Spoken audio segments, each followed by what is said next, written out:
the power of demonstration in selling process. Jadi kekuatan mendemonstrasikan sebuah produk di dalam proses menjual itu adalah sebuah kekuatan tersendiri, ya. Apa yang bisa kita lakukan atau apa manfaat daripada demonstrasi sebelum penjualan dilakukan? Pertama adalah mampu memetakan diri atau kompetensi setiap individu karena beda orang, beda keterampilan. Maka hal ini perlu digariskan, perlu dibuat sebuah standarisasi oleh perusahaan. Anda datang jangan jualan dulu. Anda datang ada demonstrasikan tentang kehebatan produk kita. Gitu ya. Nah, kemudian ketika mendemonstrasikan pasti yang perlu ditonjolkan adalah tentang strong point, kekuatan-kekuatan produk kita. Walaupun mungkin produk kita tidak sempurna, ada kelemahan, tetapi tidak perlu itu sebagai bahan yang kita expose, ya. Kita tunjukkan kekuatannya. Kemudian juga yang perlu dilakukan lagi adalah jelaskan sasaran yang ingin dicapai. Jadi kekuatan itu apa manfaatnya optimal.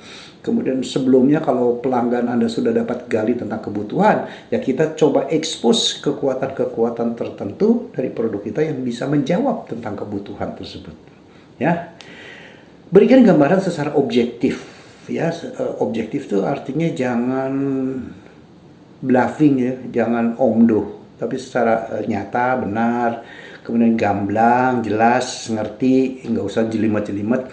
Bahkan kalau perlu ada contoh konkret pada saat demonstrasi, ya, atau contoh konkret ada sebuah referensi dari pelanggan lain atau ada sebuah testimoni, gitu ya. Itu adalah contoh-contoh bagaimana konkret tersebut.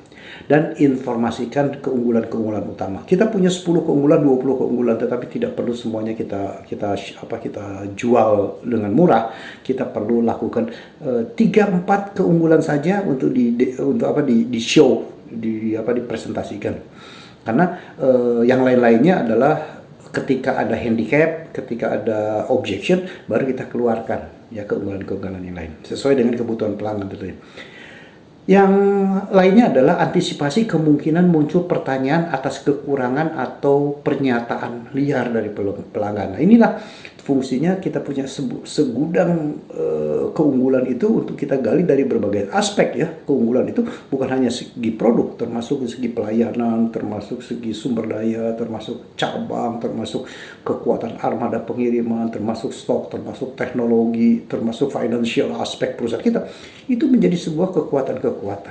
Dan bekali sales force kita dengan yang disebut sales toolkit, jadi alat bantu menjual, petunjuk, panduan, sehingga ini membuat sebuah standarisasi secara menyeluruh, bukan tergantung seseorang. Jadi orang yang hebat bisa presentasi bagus, orang yang hebatnya kurang, presentasinya berkurang, enggak. Sales toolkit adalah alat bantu untuk penyeragaman bahwa setiap sales force kita memiliki sebuah sistem dan kualitas yang sama. Salam penjualan.